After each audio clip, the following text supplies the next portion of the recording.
तो आइए आगे बढ़ते हैं अपने नेक्स्ट टॉपिक की तरफ। अब हमारा जो अगला टॉपिक है वो fuel supply system in diesel engines, CI engine जिसको बोलते हैं। तो आपने इसके पहले जो देखा था वो पेट्रोल इंजन के लिए हमने बताया था कि जो पेट्रोल इंजन होते हैं, जो छोटे पेट्रोल इंजन होते हैं, जो लोअर पावर सप्लाई करते हैं, उनमें कार्बोरेटर यूज़ किया जाता है। और जहाँ पर हाई पावर की ज़रूरत होती है तो वहाँ पर जो है वो हम कार्बोरेटर नहीं यूज़ करते, क्योंकि उसकी कुछ लिमिटेशंस थी और उसकी जगह इंजेक्टर यूज़ किए जाते थे। लेकिन जो ये सीआई इंजन के बारे में बात करने जा रहे हैं, इसमें डीजल इंजन में इंजेक्टर ही यूज़ किए जाते हैं। तो इंजेक्टर तो ये कॉमन है, ये किसी भी तरीके का डीजल इंजन होगा तो वहाँ पर वो इंजेक्टर यूज़ होना ही होना है। तो हम उसी के बारे में अब बात करेंगे कि जो fuel injection system diesel engine में होता है वो किस तरह से होता है। पहले हम आपको ये थोड़ा सा याद दिलाना चाहते हैं कि जो पूरा आउटलाइन होती है किस तरीके से जब फ्यूल आता है और बर्न होता है डीजल इंजन के केस में, वैसे हो सकता है आपको पहले से भी पता हो। अगर नहीं भी पता है तो एक बार फिर से हम आपको उसको याद दिलाना चाहते हैं कि क्या है। अब देखिए ज़रा ध्यान से, देखिए सक्शन स्ट्रोक के समय एयर जो होती है वो सक होती है, यहाँ आप देख रहे हैं। और जब एयर सक होगी सक्शन स्ट्रोक के समय, तो उस केस में फिर कंप्रेशन स्ट्रोक आएगा, तो कंप्रेस किया जाएगा। तो एयर जो कंप्रेस होती है उसमें जो प्रेशर रेशियो होता है वो 12:1 से 20:1 तक वेरी करता है। ये अलग अलग इंजन में जैसी पावर की रिक्वायरमेंट होती है उसके हिसाब से 12:1 से लेकर के 20:1 तक ये जो प्रेशर रेशियो होता है वो वेरी करता है। जैसे ही ये हाई प्रेशर पर ये जो एयर आई है सक होकर के, जैसे ही ये हाई प्रेशर पर आएगी तो उसका टेम्परेचर और प्रेशर बढ़ जाता है। आपको पता है फिर जब इस तरीके से कंप्रेशन स्ट्रोक में आएगी तो हाई टेम्परेचर और प्रेशर पर फ्यूल इंजेक्ट होता है, इंजेक्टर इंजेक्ट करता है अंदर की तरफ। तो वो जो इंजेक्शन होता है वो करीब 100 से 200 बार का जो प्रेशर होता है उस पर फ्यूल इंजेक्ट होता है, तो बिल्कुल टोटल वो एटमाइज होकर के और बहुत तेज़ी से बर्न होता है। इंजेक्ट होने में और बर्न होने में जो टाइम होता है वो डिले टाइम कहलाता है ये। तो जो डिले टाइम होता है वो अगर हाई स्पीड इंजन है तो उस केस में वो 0.001 सेकेंड होता है, और अगर लो स्पीड इंजन है तो ये टाइम इसका जस्ट डबल मान के चलिए, वो 0.002 सेकेंड होता है।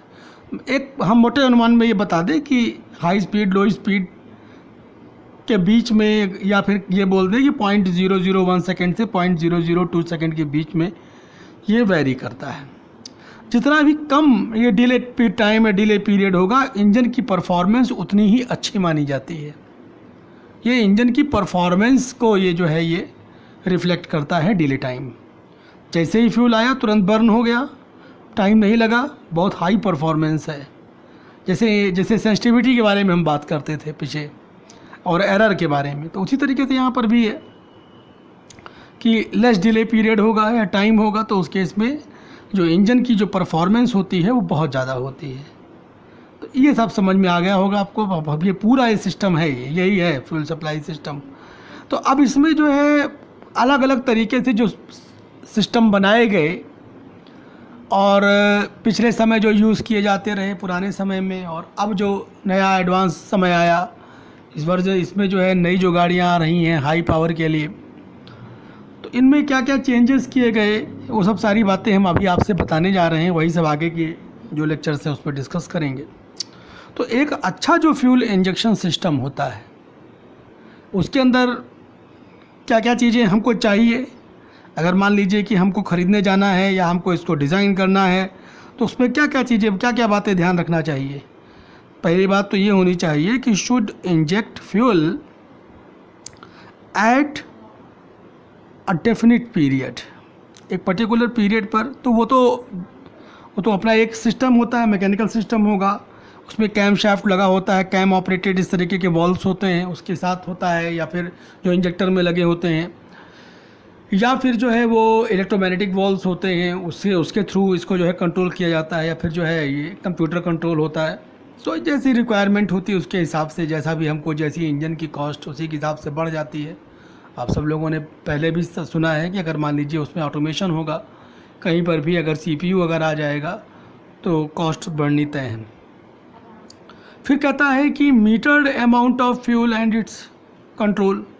तो मीटर्ड अमाउंट ऑफ फ्यूल, हमको नपातुला फ्यूल चाहिए नहीं कि कभी ज़्यादा हो जाए कभी कम हो जाए, या जैसी रिक्वायरमेंट हो वैसे कह रहा है। यानी कंट्रोल का मतलब हो गया कि हम जब अगर मान लीजिए कंट्रोल के आगे हम इसको भी पढ़ लें तो उससे और ज़्यादा समझ में आ जाएगा उसका मीनिंग कंट्रोल का क्या होता है। कि जैसे varying quantity with varying load, तो कहने का मतलब अगर लोड वेरी करे तो उस केस में क्वांटिटी भी वेरी करनी चाहिए। हमने पिछले केस में भी इसकी बात किया था, हमने बताया था कि अगर लोड बढ़ रहा है तो जो फ्यूल की मात्रा होगी, जो बर्न होने के जा रहा है कंबस्टिबल फ्यूल जो होगा उसमें फ्यूल की मात्रा बढ़ जाएगी, थोड़ा सा मिक्सचर जो होगा वो रिच हो जाएगा। और अगर मान लीजिए कि स्पीड ज़्यादा है, या अगर मान लीजिए कि तेज़ चलना है, स्पीड ज़्यादा लेनी है, तो उस केस में भी इस तरीके से हो जाएगा। अब फिर अगला है must be injected into fine droplets.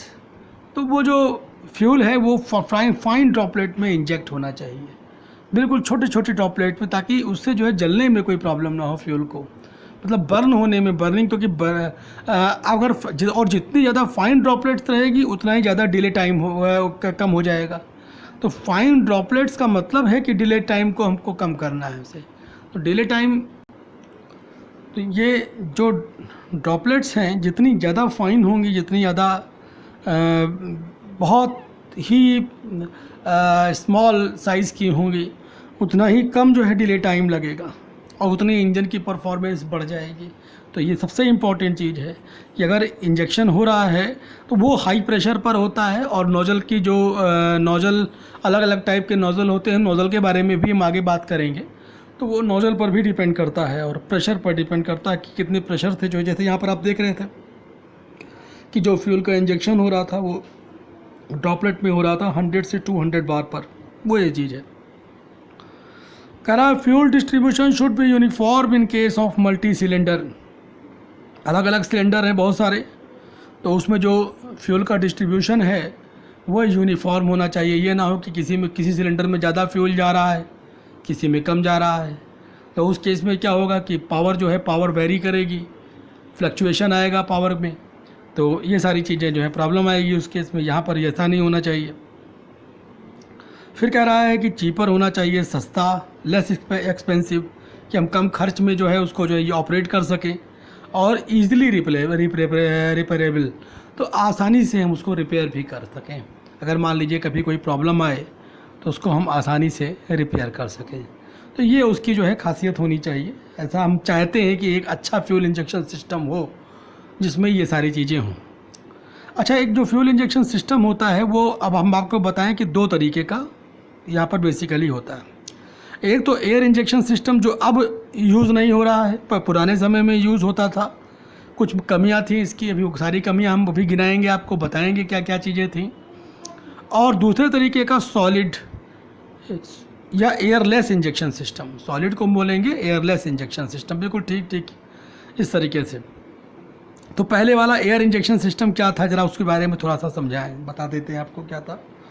देखो, जो एयर इंजेक्शन सिस्टम था वो पुराने ज़माने में ये यूज़ किया जाता था, और जिसमें जो है फ्यूल जो था वो इंजेक्टर के द्वारा जो है, जो प्लंजर टाइप पंप होते थे उसमें, और इंजेक्टर के द्वारा उससे इंजेक्ट किया जाता था। तो इस केस में जो है हाई प्रेशर, बहुत हाई प्रेशर चाहिए होता था फ्यूल को, और एयर जो है उसके साथ जो उसमें एक्चुअल में क्या होता था, उसके लिए फिर एयर जो होती थी वो हाई प्रेशर पर इंजेक्ट की जाती थी। मतलब उसमें क्या था, एक ब्लास्ट होता था एयर का बहुत तेज़ी से, तो वो था करीब 40 से 65 kg/cm², या हम 4 से 6.5 मेगा पास्कल के आसपास एयर ब्लास्ट की जाती थी एकदम से फोर्स के, और उसी के प्रेशर के साथ जो है फ्यूल छोड़ा जाता था। तो इस तरीके से एयर जो होती थी वो इंजेक्ट की जाती थी। तो फ्यूल वाज, देखो यहाँ पर ये लिखा हुआ है, थ्रू द फ्यूल नोजल, कह रहा है कि high pressure, very high pressure by compressor, ये कंप्रेसर के थ्रू हाई प्रेशर हम अचीव करते थे। और कह रहा है air is injected through the fuel nozzle into the engine cylinder. तो उस तरीके से ये उसके साथ उसी के प्रेशर के साथ जो है फ्यूल इंजेक्ट किया जाता था। तो fuel was fed in this injector by the plunger type pump होते थे, and then force into the cylinder by the pressure of, इतने तो भाई एयर के प्रेशर से ही उस सिलेंडर के अंदर जो है वो फोर्स कर दिए जाते थे। जो फ्यूल होता था वो सिलेंडर के अंदर, ये प्रेशर बहुत हाई प्रेशर होता था। इस तरीके का प्रेशर अचीव कर पाना जो है बहुत ही कठिन काम होता था। ये सबसे बड़ी ड्रॉबैक तो यही मान के चलिए आप, आगे हम बात भी करेंगे। तो और इसमें जो है जो प्रेशर जब वेरी कर जाता था तो उस केस में जो, अब आप समझ रहे हैं कि जब प्रेशर के थ्रू ही फ्यूल अंदर जा रहा है तो प्रेशर कम होगा तो कम फ्यूल जाएगा, और प्रेशर अगर आप बढ़ा देंगे तो फ्यूल की मात्रा जो है अंदर जो जा रही है वो बढ़ जाएगी। तो इस पर भी जो है ये था कि अब जब प्रेशर कम करेंगे तो उस केस में जो एटमाइजेशन है वो भी कम हो जाएगा कंपैरेटिवली हाई प्रेशर के अगर रिस्पेक्ट में देखा जाए तो वो वहाँ पर वो भी कम हो जाएगा। तो उस केस में क्या होता था कि जो डिले पीरियड था वो बढ़ जाता था, परफॉर्मेंस इंजन की लूज़ होती थी। तो एक ये भी बात आ गई यहाँ पर। तो प्रेशर वेरी करने के फिर डिसएडवांटेजेस फिर आए इसमें, फिर ये चूँकि प्रेशर के साथ फ्यूल का एडमिशन था तो इसके कुछ डिसएडवांटेजेस आए, जिसकी वजह से इसको जो है फिर बाद में रिप्लेस किया गया। इसका एडवांस वर्जन जो आया नए तरीके का बनाया गया, अब तो फिर ये यूज़ नहीं किए जाते। तो जो डिसएडवांटेजेस थे वो क्या थे, इसमें बहुत हाई प्रेशर की ज़रूरत पड़ती थी, जो पहली बात तो पॉसिबल नहीं थे, और फिर उसके बाद उसके अगर मान लीजिए उसको अगर आप अचीव करना चाहते हैं इतना हाई प्रेशर, तो उसके लिए बहुत सारे पार्ट्स लगाने पड़ते थे। मतलब मल्टी स्टेजिंग होती थी प्रेशर की, एक बार प्रेशर इंक्रीज़ किया फिर उस हाई प्रेशर को फिर दूसरे कंप्रेशर में लेकर के गए, इस तरीके से मल्टी स्टेजिंग होती थी। तो बार बार जब प्रेशर बढ़ाओगे तो टेम्परेचर भी तो बढ़ेगा, और जब टेम्परेचर बढ़ेगा तो उसको ठंडा करने के लिए आपको इंटरकूलर भी लगाना पड़ेगा। तो इस तरीके से क्या हो गया, नंबर ऑफ़ पार्ट्स भी बढ़ गए, सिस्टम कॉम्प्लिकेटेड हो गया। तो नंबर ऑफ़ पार्ट्स बढ़े, जो सिस्टम सिंपल होना चाहिए था, जो हमारी एक रिक्वायरमेंट थी, उसमें तो वो क्या हो गया, अगर मान लीजिए हमको और हाई प्रेशर चाहिए हाई पावर इंजन के लिए, तो ये सिस्टम था ये और ज़्यादा कॉम्प्लिकेटेड हो गया, रिक्वायर्स वेरी हाई प्रेशर। ठीक है, नॉट पॉसिबल पहली बात। दूसरी चीज़, अगर कह रहा है कि ज़्यादा पार्ट अगर बढ़ा दिए जाएंगे तो कॉम्प्लिकेटेड हो जाता है, और फिर ज़्यादा पार्ट बढ़ाओगे तो एक्सपेंसिव भी हो जाएगा, जो एक्सपेंसिव चाहिए नहीं, एक्सपेंसिव हो जाएगा ड्यू टू इंटरकूलर, क्योंकि इंटरकूलर लगाओगे और मल्टी स्टेज कंप्रेसर जब इंटरकूलर लगेगा तो उस केस में मल्टी स्टेज कंप्रेशन होगा, इंटरकूलर होगा, तो एक्चुअल में क्या होगा, वो इंजन की पावर पर भी इफेक्ट डालेगा, तो ओवरऑल परफॉर्मेंस, फ्यूल एफिशिएंसी भी रिड्यूस होगी। ये सारी चीज़ें इसके अंदर थी। तो कुल मिलाकर के ये जो आपने देखा कि ये जो है इसमें बहुत ज़्यादा अच्छा। फिर अब जब जितनी सारी चीज़ें हो जाएंगी, जब ये सब इतनी सारी चीज़ें आप लगाओगे, तो एक सबसे बड़ी चीज़ है कि स्पेस भी तो आपको ज़्यादा चाहिए होगा, और फिर स्पेस कहाँ से आएगा, तो हमको चाहिए कि एक छोटे इंजन में जो है अगर इसको लगाना है तो सबसे बड़ा तो पता चला यही आप जो फ्यूल सप्लाई सिस्टम है वही लगाए पड़े हुए हैं। तो उस केस में इस स्पेस को भी कम करना है, तो स्पेस तो यहाँ बढ़ गया, जैसी रिक्वायरमेंट थी उसके हिसाब से नहीं रहा। तो इस तरीके से ये जो है इसकी कमियाँ थी, और ये जो है स्मॉल इंजन के लिए तो था, लेकिन ये है कि फिर बाद में अगर बड़े इंजन के लिए अगर हमको ज़्यादा पावर चाहिए होती थी तो बिल्कुल ये वहाँ पर परफॉर्म नहीं करते थे, और अच्छे तरीके से इनकी परफॉर्मेंस नहीं थी। बाद में फिर इनको रिप्लेस कर दिया गया, और फिर जो है अब आजकल जो है ये सॉलिड या एयरलेस इंजेक्शन सिस्टम यूज़ किए जाते हैं, और उसमें भी जो है दो तरीके के होते हैं, कॉमन रेंज सिस्टम और जर्क पंप सिस्टम। तो अब सोच रहे हैं कि अगले वाले जो लेक्चर है उसमें हम इसी के बारे में बात करेंगे। तो हम समझते हैं कि आपको समझ में आ गया होगा कि एक अच्छे फ्यूल इंजेक्शन सिस्टम में क्या क्या रिक्वायरमेंट होनी चाहिए, और जो पहले तरीके का हमने एयर इंजेक्शन सिस्टम बताया ओल्ड टाइप, वो भी आपको समझ में आ गया होगा, और वो फिर क्यों बाद में रिप्लेस किया गया और उसमें क्या क्या कमियां थी ये भी आप अच्छे से समझ पाए होंगे। आज यहीं तक रखते हैं। Thank you.